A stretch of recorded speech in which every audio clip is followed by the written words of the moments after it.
গাজল কদুবাড়ি গ্রাম পুজো উপলক্ষে বট পাকুড়ের পুজো এবং পীর সাহেবের পুজো করা হয় ব্যাপক উৎসাহ উদ্দীপনার মধ্য দিয়ে।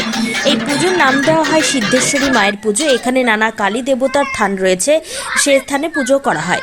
এছাড়াও এখানে পীর সাহেবের থান রয়েছে, যে থানে পুজো দেন ভক্তরা। এছাড়াও ব্যাপকভাবে বটপাকুড় পুজো দেওয়া হয় শিব পার্বতী রূপে। এবার এই অনুষ্ঠান ৩৫২তম অনুষ্ঠান অনুষ্ঠিত হয়। এই গ্রাম পুজো দিয়ে অত্র এলাকার মানুষ নবান্ন শুরু করেন।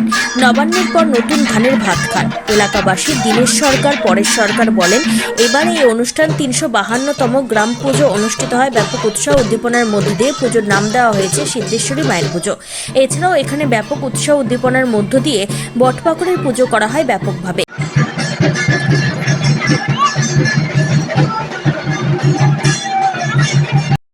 কদুবাড়ি গ্রাম মালদা ডিস্ট্রিক্টের মধ্যে গাজল থানাতে পড়ে।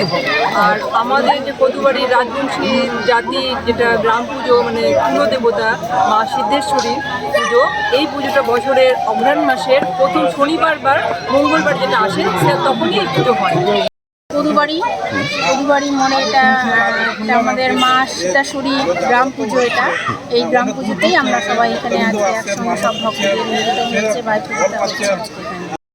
আমাদের এই অগ্রহায়ণ মাসের প্রথম শনিবার বা মঙ্গলবারে হয়। কত বছর? আমাদের ৩৫২ বছরে এবার পা দিয়েছে। হ্যাঁ, এই গ্রাম দেবতার পূজা। গ্রাম দেবতা মূলত চণ্ডী বা কালী রূপে পূজা পায়, ঠিক আছে। আর এটার বয়স এই মুহূর্তে ৩৫২ বছরে পা পড়লো। গত বছর ৩৫১ আমরা ঢুকিয়েছি, এবারে ৩৫২ বছরে পা পড়লো।